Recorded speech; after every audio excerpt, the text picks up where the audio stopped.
Hi, this is Kent McBride with Goodonomics Radio, and today I have the distinct pleasure of having a conversation with Jennie Nevin, who is the founder and CEO, who has a wonderful smile. Come on, got a smile, of Green Spaces in Denver, Colorado, and is also who is also starting the Green Route. So today we're going to get acquainted with Jennie because she's going to be partnering with me to talk to a number of green businesses here in the Denver area and then nationally.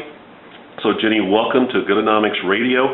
Tell us about Green Spaces first, and then we'll ask some questions, but roll right on into the Green Route, which is a very innovative, I think a wonderful idea for bringing some stimulus to the green economy. So welcome, Jennie. Take it away. Sure. Thank you, Ken. I really appreciate being a part of this Goodonomics Radio. It seems like an amazing initiative that you're doing. And with Green Spaces here, Green Spaces is a co-working space here based in downtown Denver. And what is co-working? Co-working is where it's a new phenomenon that's happening globally where different startups and freelancers come together and share office space and work together. So Green Spaces has a particular focus on green startups and having a co-working space for green startups. I think we're the only one in the country that actually does focus on co-working space for green startups.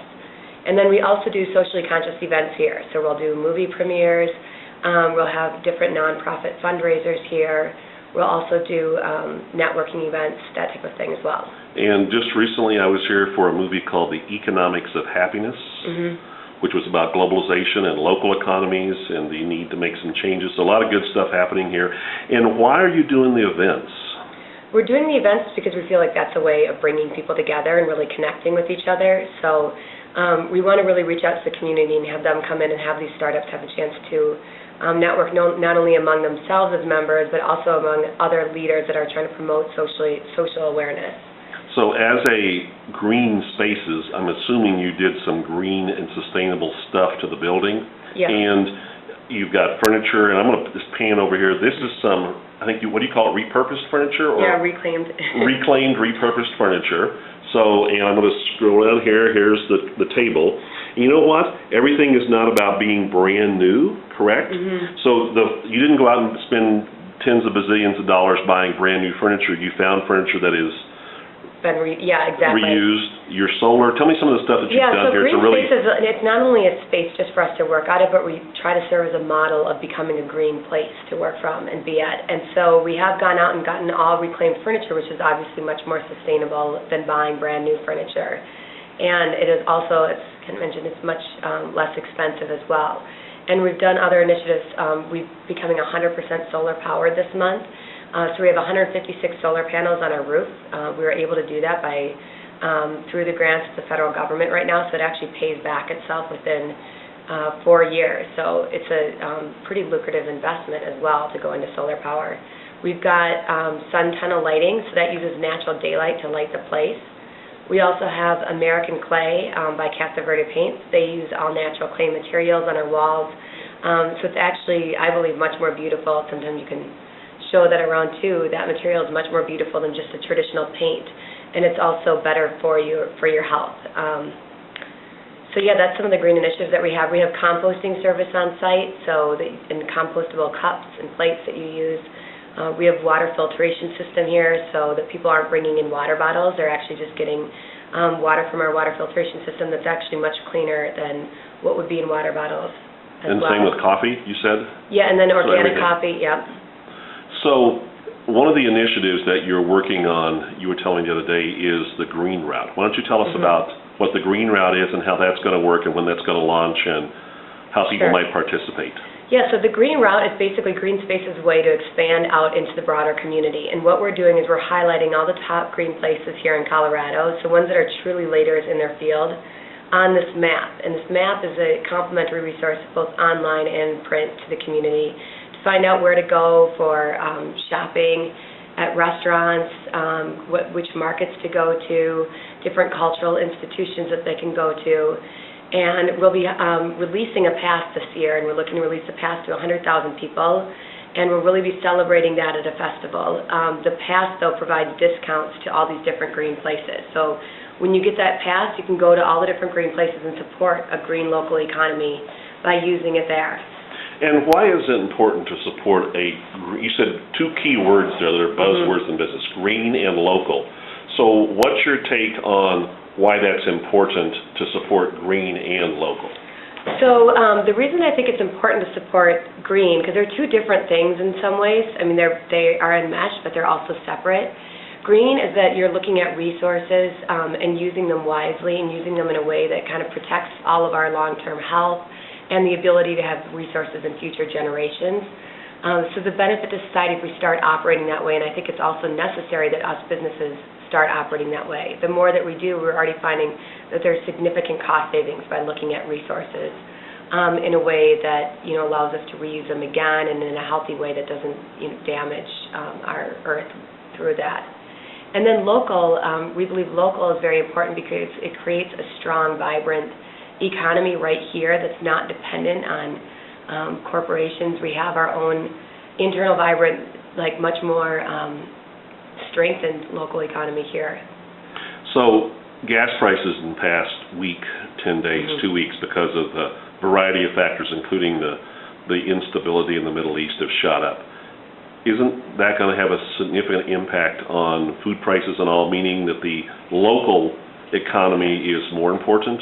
Yeah, I mean, that brings up a very good point. By having a strong local economy, we're less, at the whim of different outside global forces happening. I mean, if we have local food coming in, it doesn't cost nearly so much to bring it here. We have it right here in our own community. Transportation is huge. What kind of businesses are here at Green Spaces, the green startup businesses? Yeah. Any innovative ones you can talk about? Are they all in stealth mode still, or?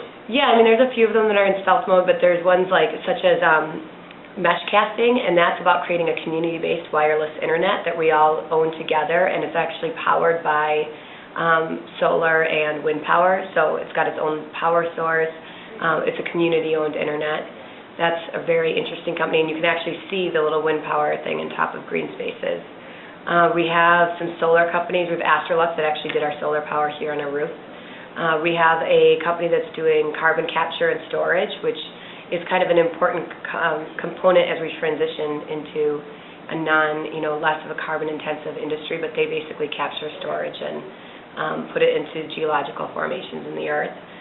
We also have Galaxy Coats, which is about connecting local creatives with local projects on the ground.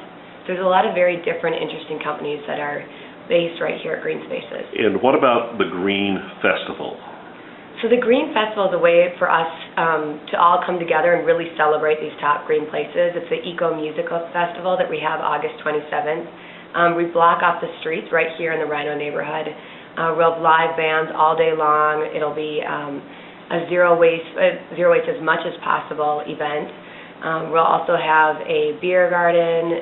The vendors will be Green Route participants and different green spacers. So it's a great way for the community to come together, celebrate, and get to know all these different green businesses.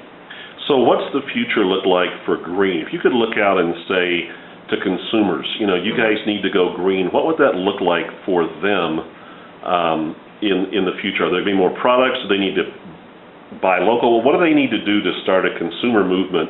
I think you and I talked, so I'll elaborate on my question. Yeah. You and I talked the other night about the fact that women have enormous purchasing power, yet they haven't seemed to demand that the companies go more green and they'll buy more green. So what can consumers do, women in particular, to make this movement move a little faster and make it a little better? Yeah, I think that's a great question. That's exactly what we're looking to address with the pass, is by going to these green places and shopping at them. The more that you shop at them, the more they can reduce their cost of having products, and the more that other types of businesses see that this is where the demand is. And as that happens, then we can all evolve together to creating a much more healthy, sustainable economy. And in the future, I see that we're all green, that's how we all operate.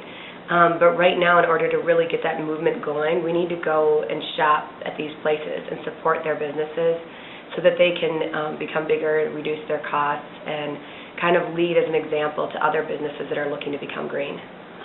Jennie, thank you for your conversation today. We'll be taking a tour of Green Spaces in our next conversation, and also actually talking to some businesses that are doing it, because there's talking about it and there's doing it, and I applaud you for doing it. A lot of people have ideas and don't take the action. So Green Spaces is green in action. Green Route and Green Festival is green in action. And a tip of my hat to you. And anything else before we go that you'd like to say to our first-time listeners and viewers? Well, I'd like to say thank you for having me on the show, and I think to continue following the show, you'll learn about other great places to go to and how to become green too. So we're really excited to be part of this. So thank you again. Hey, my pleasure, and this is Kent McBride from Good-O-Nomics Radio, and looks like TV too with this video, and I am signing out, so go do some more good in the world.